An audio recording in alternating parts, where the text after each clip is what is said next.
De Broglie in 1923. So what de Broglie did, he started to talk about this idea of waves and particles, and Einstein came up with this particle of light called a photon, and then we're starting to treat them as waves. All right, they have wave nature, particle nature. All right, what's going on? So de Broglie thought, you know what, light, since it's got dual nature, it can behave as a particle and it can behave as a wave. Maybe all matter has dual nature. So obviously lambda here is your wavelength.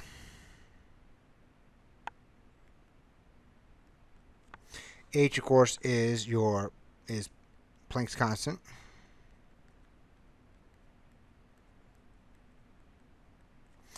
Joules times seconds, right? And then momentum, which is mass, which has to be in kilograms, and velocity, which is meters per second. Why? Well, anytime you see joules, a joules is a Newton meter, right?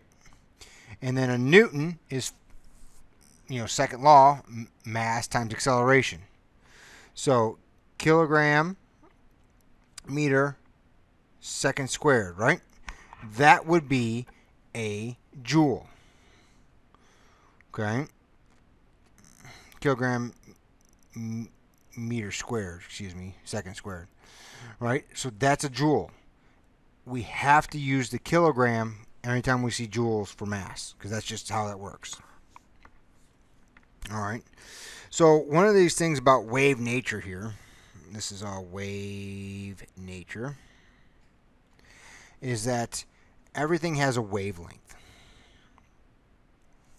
So H is very small. That's a big understatement. So quantum mechanical effects are not observable for big things.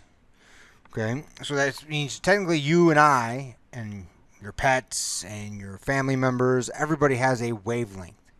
But it's like times 10 to the negative 34 meters. It's tiny.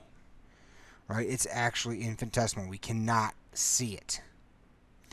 However, for microscopic objects like electrons, we can observe these, right? We can observe the wavelength of an electron, which, believe it or not, we can do. This is confirmed by Davison and, I want to say, I don't know his name, Germs. That's probably not how you say it. 1927, and Thomson in 1927, who diffracted a beam of electrons using thin sheets of nickel or platinum. And diffraction's a wave property, and we'll talk about diffraction a little bit more. All right. So this is kind of fun, and we'll dive into this. G.P. Thomson was the son of J.J. Thomson. J.J. Thomson, this guy right here, 1927, right, won the Nobel Prize for showing that the electron was a particle. That's pretty neat, right? He discovered the electron, got a Nobel Prize. His son, G.P. Thomson, received the Nobel Prize for showing that the electron was a wave. Well, that would have been fun at Thanksgiving dinner. All right. I don't think they're all right, but that's hilarious to me, right? Well, Dad, I think it's this. Well, son, I think it's this. Well, my Nobel Prize. Well, my Nobel Prize. All right. So who's correct? Right? Which one's right? Did the son trump the dad here? All right. Like, well, Dad, actually, we figured it out. It's actually a wave. Well, not necessarily. Not necessarily. Right? Technically speaking, they're both right. Right? Because it's neither. Right? It's neither. The electron is not a wave. The electron is not a particle. All right? It behaves something according to the laws of quantum mechanics. So we can't look at it as a wave or a particle. It can be both. All right? It can be both. All right? And it's observed one or the other. This is the whole cat in the box thing that Schrodinger's going to get to. Wave behavior, particle behavior. What's the difference? I don't get it. All right. Well, here's what it is. Particle behavior. Think of throwing a baseball, right? Some type of projectile, right? They go through. It doesn't go around corners, right? It goes through the opening, all right? If you're playing, bowling, even whatever it is, right? It hits barriers. Particles do not go through barriers per se, all right, unless they have enough energy to go through the barrier. They hit, right? Whereas waves can go around corners. So here's the difference. Those of you who live with, electricity and sleep inside. If you leave the light on at night, you can tell without actually seeing the light bulb. You don't have to directly see the light bulb to tell the light's on, right? Because the light can go around corners. It reflects. It bounces. Okay? Whereas if light only acted as a particle, if you didn't see the source, you wouldn't get it. So, for example, a laser pointer. A laser pointer is very focused. It does diverge a little bit, but it's very focused. So, lasers don't, the beam goes straight.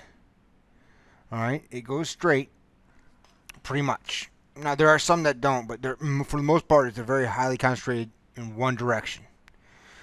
Okay, and you kind of, to actually see the source of the laser, you actually have to look at the laser, and don't do that. Please don't look directly in a laser. Not safe. But a light bulb, like if the oven light's on, or you left the upstairs bathroom light on, and it's nighttime, you can tell. Like, oh, there's a light on upstairs. Okay? That's wave behavior. So electrons and photons exhibit one or the other of these, right, depending on how we're looking at, how we're observing it. All right, so when we observe something, we're watching it, right? So either the electron can behave as a wave, or the electron can behave as a particle. And diffraction, which we just talked about, is right here. Okay, this is a diffraction pattern. So what you have is you have a light source here, and this light is coming through, and it's coming through these slits, right? And it's waving. All right, wave, wave, wave, right? Well, what's happening in here is you're getting interference with these waves. Okay, and so you got the brightest point, right? The brightest point is in the middle of these. That's the brightest point. And the darkest point is in the middle of the black. So it goes from dark here, to bright, to dark, to bright, to dark, and that's because we're interfering. All right, and mathematically, this would be like y equals sine x minus sine x. And here, y equals sine x plus sine x. Right? So you get 2 sine x and 0. All right? In phase and out of phase.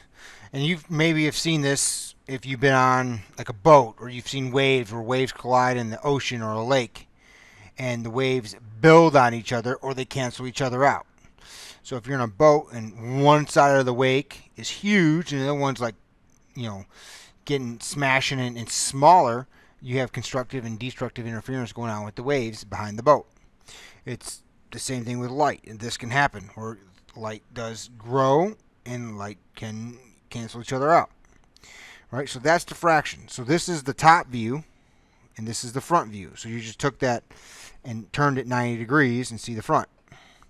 And that's all diffraction is. Now electrons will do this. All right, it's kind of crazy how it does, but electrons will do this. So electrons can behave as a wave. They're not a wave, but they can behave as a wave. Electrons can behave as a particle. They're not a particle, but they can behave as a particle. So electrons and photons can both do either one of these depending on how we observe it and how the conditions. All right, it's conditions dependent. It's neither a wave or a particle. It's a quantum object, but it can behave as one or the other depending on how we're observing it and how we're forcing it to behave.